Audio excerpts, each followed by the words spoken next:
So, I know what you guys are thinking. It's 2014, and I still haven't made one of my annual map making episodes. What is going on? Well, don't you fret, because here it is. Yep, so we are back, guys. We are back, and we are keeping the series regular, at least once a year. I'm doing a good job. You can't complain about that. Mm-mm.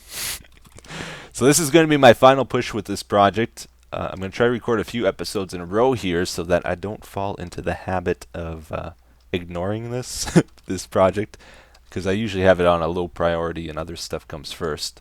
Um, but I really want to get it done. And I finally figured out exactly how I want to build the game and how to do it.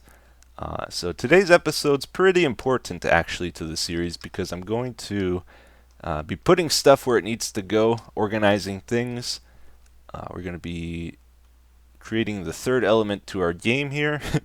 And also, I want to teach you guys how my game works. I'm going to be finally revealing how it's going to be played and all that cool stuff, which I've been fairly secretive about, just in case, I started working on this and then didn't finish it right away. I didn't want somebody just taking my idea and doing it and then showing me it, because then it's no fun for me. I don't get I would lose interest right away in doing it myself then. And thankfully, I didn't spill the beans right away because I have put the series on hold way too many times. And also, it's kind of tough to explain how my game works without having everything in place. I've tried telling a few people how or what I'm doing here, and I don't know. I don't think I was able to explain it too well without visual things. So the first thing we got to do here is get a slice of vanilla terrain and put it into my map at 0, 0, which is where my spawning platform is actually. So I need to move that. We're going to get a 1500 by 1500 chunk of terrain. And much like UHC, how we don't play on the same map every time, we're not going to be playing my game here on the same map every time either. We want a new piece of vanilla terrain, hopefully. Yeah, because that's a big part of the playfield. People are going to be playing on that terrain and also on the arena. And I'll explain how that works in just a bit here, but let's get that going. So I'm going to be using a program called amidst to look for a slice of terrain that doesn't have much water in it, and that I think will work out well. Um, Also, I've come up with a name for my game, so it's called Bane. Bane. When you pick a name, you want something that's unique. You want it as short as possible. You want it to be catchy, easy to spell, all those kinds of things. And I think it does a good job at it. And you want it to be descriptive of your game too, which it kind of is for one of my rules. And I searched on Google. I didn't find any other Minecraft game using that name, so I think it's going to be good. Bane. Let's play some Bane. All right. So let's go to the admits program, and I'll show you how that works. All right, everyone. So this is the admits program. It's a very, very awesome program. I like it a lot. With it, you get this great overview of your seed. You can see the biomes. Like if you look at the top right here, it shows what the biome is that the cursor is hovering over, and it's all color coded, which is very good. You can see the structures on the map, like where villages are. You have villagers where your spawn point is a home, and you can see strongholds, and you can very easily see where the rivers and oceans and all that fun stuff is. So with this, I'm going to hopefully find a good seed. We're looking for 1500 by 1500 area. So we're going to randomize through a few seeds here. Ooh. So this is good because there's not a lot of water in this one. What I would like, since we're doing 1500 by 1500, that's like the negative 750s to positive 750s. So if you look at the coordinates here, that's like from, let's find it. Go up a bit more. So it's kind of like from here all the way down to about here is the slice of terrain we're looking for. Now, in each of the four corners of this square we're making, there's going to be a spawn point for each of the teams, right? So at those spawn points, we definitely don't want any water. That's key. So this is a good map. My only complaint about this one is there's not a lot of variation with the biomes. Like there's forests, there's extreme hills, there's no like snow, there's no deserts, there's none of that. So I might look for a better one here, just because I'm being picky. But that was nice because there was no oceans. Like this, for example, this looks a bit better. There might be too much desert. The other thing is I don't want to spawn one team in a desert, really, with no trees around, because that would be a big disadvantage to them.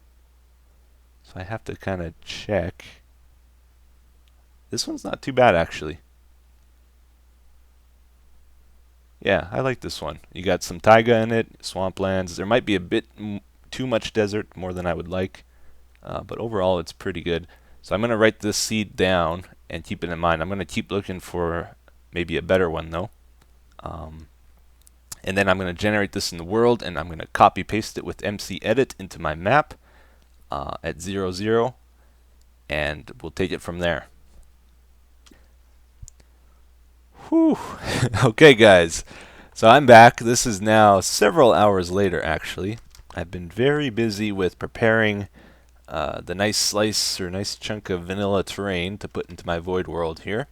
I actually ended up creating a new void world instead of moving everything around, and I just copy pasted stuff into here. It worked out a little bit easier, actually. So this is what we created, and I did a few other things with it too. You can see I got a bedrock wall going all around the perimeter to keep people inside, and also to kind of show them where the end of the world is. And there are structures in the four corners of the map. These are the spawn points for the teams, and I'll kind of go over how that works in just a second here. So a couple other things. I did find a different seed which has deserts in. It even has a mesa biome. So this terrain looks pretty varied. There's not too much ocean either with this one, so it's good. I don't know if I'm going to actually use this for an official game, but for testing anyway, this is the world we're going to use. And just to help you guys visualize things of what's going on here, maybe we'll teleport to the four corners of our world. So instead of going with 1500 by 1500, I also decided to go with 1000 by 1000. So it's a fair bit smaller. It just seemed like when I was creating this world, it seemed like 1500 by 1500 is going to be too big. And these structures, the spawning areas for the teams, for the four teams, are at the four corners at the 400 by 400 points on the map. So this one's negative 400 and negative 400. Let's go check out the other ones. So let's go TP Etho 400, 128, 400. There's red, green, blue, and yellow. And by the way, the rest of this episode is pretty much going to be a talkie. I want to explain to you guys how the game's going to work and go through with all the things we need to do, and just kind of get the whole thing clear in mind. So this is a green one here, and I've also ran out of time to do things because making all this took quite a bit of time. And I'm considering making my game into a self-extracting MC Edit schematic, which is a little bit complicated. It would take quite a bit of a redstone trickery to do it, but it is possible now. The idea would be I create my game as a schematic, and you can pop it into any random seed you want, and then you go into the world, press a button, and everything gets moved into place where it needs to go. The bedrock walls will get generated on their own, and these structures will be placed on their own, and the world will be generated automatically by moving your player around, and that kind of stuff. So I'm not going to do that though until towards the end of this, if I do it, because I want to make sure this works right the way I have it before I undertake anything complicated like that. And this is the yellow one here. So these structures were a bit tricky to place, a little harder than I expected because not all the terrain is flat, and some of them are like in the side of a mountain and whatnot. But anyway, let's go through the map stage by stage, and I'll explain some of the design points I decided to go with. So let's head over to the spawn platform first of all. Okay. I gotta breathe here, guys. This is gonna be a long explanation because I'm gonna go over how the game works now, and there's a lot to it. So here we go. In the beginning, when you start up the game, people are gonna end up on the spawn platform, right? This is where people choose a couple options with the game, also just somewhere for them to hang out as everybody joins up on the server. And a big change we're making, we're going to have to redo this basically. It was good practice, but I think there's just too many changes with my plan with this thing to keep this current spawn platform.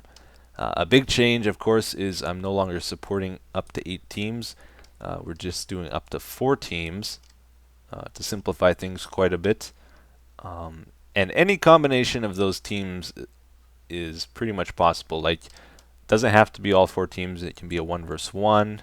Could be 1 versus 1 versus 1, 1 versus 1 versus 1 versus 1, 2 versus 2, 2 versus 2 versus 2. You know, pretty much any number of players will be able to play this. It might get a little cramped if you start doing like 10 versus 10, but I think it should work pretty flexibly, which is good. So people spawn up here. There's going to be 2 options they can adjust. One of them is the number of rounds required to win. This game, the win condition to my game is winning a certain number of rounds, which are duked out in the arena, which is a big focus we've had in our series so far. And I'm pretty sure the arena was over here, but now I can't see it. Oh, it's over there. It's like, man, that thing is really not loading in. Yeah, so people will fight in this arena with their gear, and the winning team gets a point at the end of it. Alright? And like if you play till 3 wins, once that team gets 3 wins, they win the entire game. My game here may take a couple hours depending on how many rounds people select, but they do have the option to choose how many they want. And also the number of minutes between rounds is another option people will be able to select. So yeah, people spawn here, they work out who's going to be on whose team, they go into the spawning room. However, I set it up in the future when everybody readies up, the game begins and people get teleported to each of these structures here according to the team. So green team is going to end up at this one, red team will end up at the red one, yellow at yellow, blue at blue, at the 4 corners of the map. And between each of these structures is about 800 blocks. So let's pretend red was on that corner of the map. It's 800 blocks to go from here to there. And like, I'm hoping that's a good distance. I don't know. Testing is where we need to figure that out. But to walk it or to run it, I tried it out to run it like on ground. It's going to take a team at least 4 minutes to go from one end of the map to another. So like 4 minutes there, 4 minutes back. And that timing does matter quite a bit to how the game's going to be played. So yeah, these structures, this is where the team starts at each of their respective one. This is also where a player will spawn if they don't have a bed set in this world here. And also these structures teleport people to that arena. So again, the round time between rounds, like I think the default's going to be 10 minutes, but I'm not sure yet. So every 10 minutes, and people will be warned in chat, like as this time approaches, it's going to be like 5 minutes till battle, 4 minutes till battle, 3 minutes to battle, 2 minutes to battle. Any player from the green team that is in this room, when it's time to battle, they're going to get teleported to the arena to fight the other teams. Any number of players are allowed to teleport or to stay behind. Not everybody has to go. In fact, you can even choose not to have anybody go, but then you instantly lose the arena fight and you you have no chance of getting a point. But you might want to do that. There's a lot of strategy involved to this game, which I'll kind of go over here. Yeah, so the game itself is actually a pretty vanilla Minecraft experience. Like, to get gear in this game, you get it by playing Minecraft. You cut down trees, you go mining for iron, you kill mobs for experience, all that kind of stuff is how you get geared up in this. And there's actually a lot of benefit, I'm suspecting, to setting up farms and like setting up a chicken farm and a cow farm and all that kind of stuff for your team. So most teams, I suspect, will build bases, although they're not required to. Um, and where they build them is entirely up to them and their strategy. One thing to point out, if they build close to this structure, it's going to be easy for the other teams to find them and loot their stuff, because this is a free-for-all game in this world here. Any team can go over to the other team's territory and try to find their stuff and take down their team.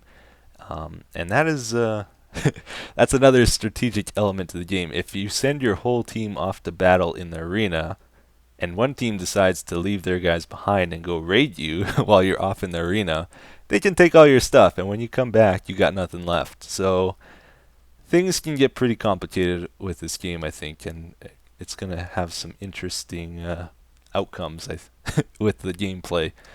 So you probably don't want to build right by this thing. But the farther away you build from it, the farther you have to travel back to it to get teleported to the arena. Only the green team can use the green team teleporter, only the red team the red one. So if red team sends a guy over here, he's not going to be able to teleport from there to the arena. He has to go all the way back home. Yeah. And if people die in this world, people will be able to loot their gear. So if red team just sends one guy over here and he gets killed and he loses a bunch of stuff, then that's going to help out green team. So the way you decide to raid other bases is going to be pretty important that you do it properly. And even things like horses and that are going to be really helpful in this, because travel time, if you want to go raid another base, matters quite a bit.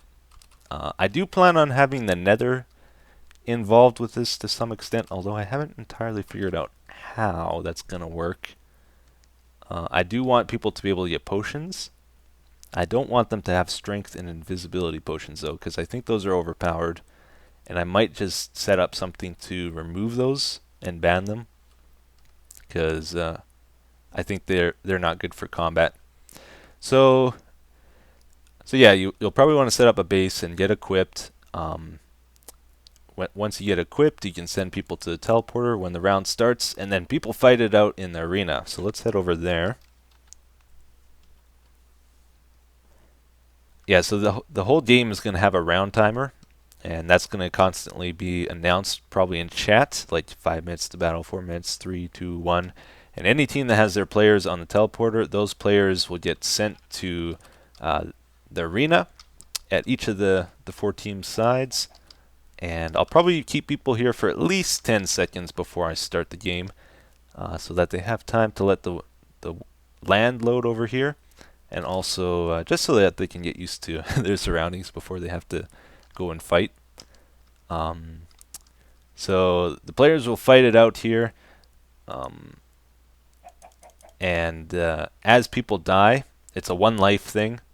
If you die, you instantly get teleported back to either your teleporter or where your bed is set in that world. People will not be allowed to set their bed spawn in the arena, and I don't want them using ender chests either, so I might just put a ban on that. I don't know if I'll be able to enforce it, though. So yeah, the teams will fight it out. If players die here, they will drop their loot, and other people can pick it up. I might even have some loot hidden on the map in chests, like arrows and that. Maybe even a little bit of iron. I'm not entirely sure yet, though. So if people don't get fully geared in that world, they can get a little bit geared up here, which I think would maybe be cool. But like, if they're harvesting resources here, they're probably going to be pretty vulnerable as they do that. So Teams will fight it out. Last team alive wins the point. Everybody gets sent back to wherever they belong in the world over there. A key component to this game, this was sort of a tough decision, but I think it's going to really improve the way the game is played. I've decided everybody loses their gear here. Like, even the winning team. When they get teleported back there, they'll have no gear on them. And I think that's crucial to this game. That's also why I think Bane is a good name for it. So some people might think that's a dumb idea, but there is actually quite a few good reasons I decided to do it this way. Basically, one thing, it adds a level of skill to the game because teams need to decide what gear they're bringing into battle here, because anything they don't use is going to get wasted, and they should not have brought that. So that's kind of cool. I like that. They also might consider saving up gear until they know they have really powerful stuff, and then choose to come fight here, because they're more likely to win then.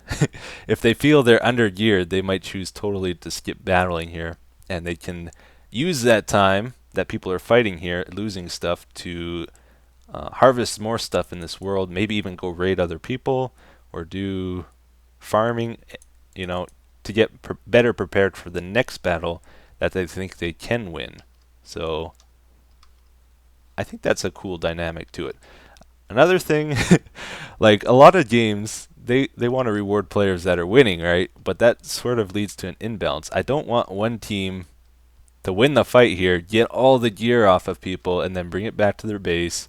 And then the next fight, they have all this gear from the previous one that they nabbed from everybody.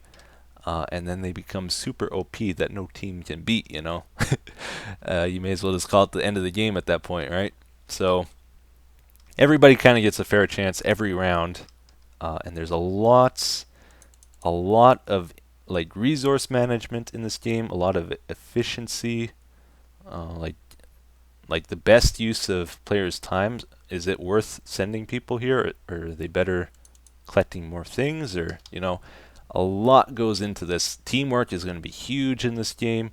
And of course, PvP skills are going to matter a lot too, because you might be able to win a fight if you're a good PvP player with less gear than another team, just by playing better. So there's a lot to this game, and I think it's going to turn out pretty good.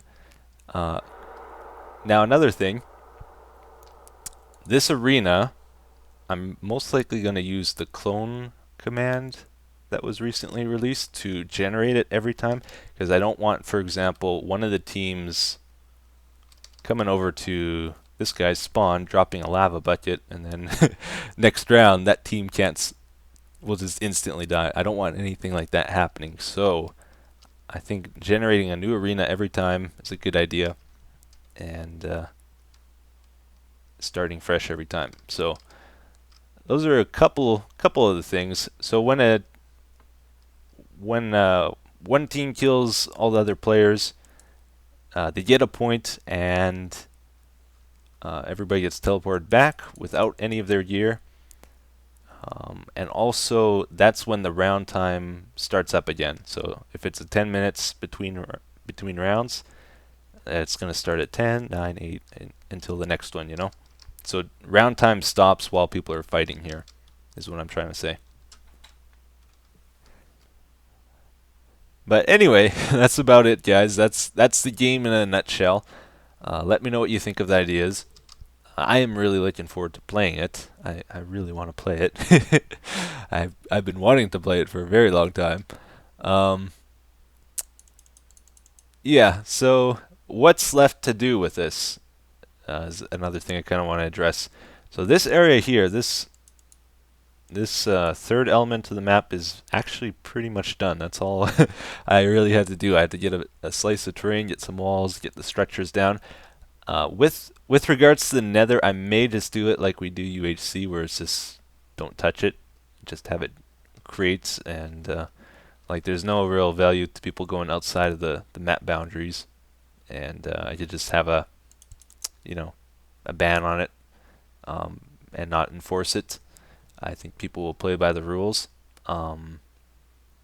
One idea I did have though is maybe putting a portal at 0, 0. That's like where all 4 territories meet, the midpoint of the map, 28, 0.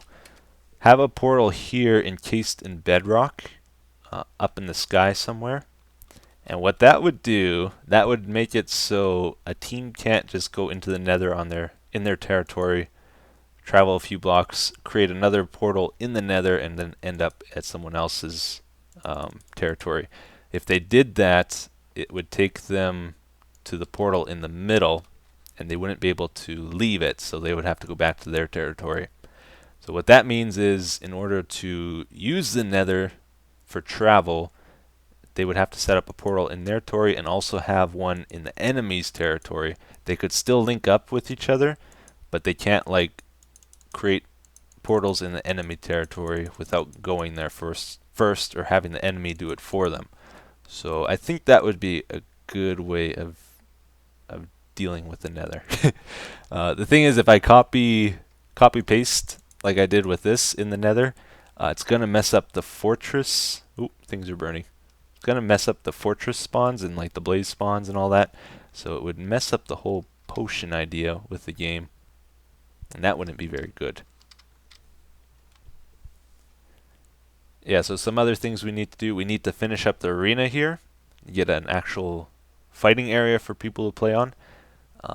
We got the layout mostly figured out, and I even started doing a bunch of the building, but there is a bit more to do with it, as you can see. We also have that map from 3.2, which I might use. My ambitions are maybe bigger than they should be. I wanted to have arena selection for people, so when they're waiting at their teleporter there, they can vote on what map or what arena they want to go to, and then it would pick it from a selection of different arenas, just so it's not always the same thing. I don't know if I'm gonna do that. Maybe later.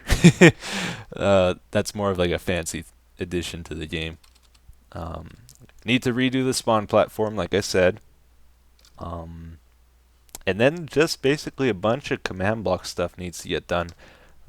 Mostly handling the teleports and the winning conditions and that kind of stuff. It's going to take a bit to do that. And that is the game, guys. That is the game. So, a couple other design things I wanted to talk about too. UHC, I'm going to use it as an example. I really like the build-up that UHC has. Like, some games you play them and it's all fighting. Fight. You die, you instantly respawn with all your gear. I kind of call those cheap thrills games, because it's like you die and there's no consequence to it at all. You just pick up your gear instantly and you're back into fighting and whatever. I don't know. Those games are fun for a while, but I get bored of them pretty quick. UHC is awesome because you got this big build up where you're gearing up and it's all gearing up for this one battle that's usually pretty awesome. The only downside of doing it that way is there's not it's not guaranteed to be a good battle, and sometimes you just end up dying to mobs or something, and it's anticlimactic.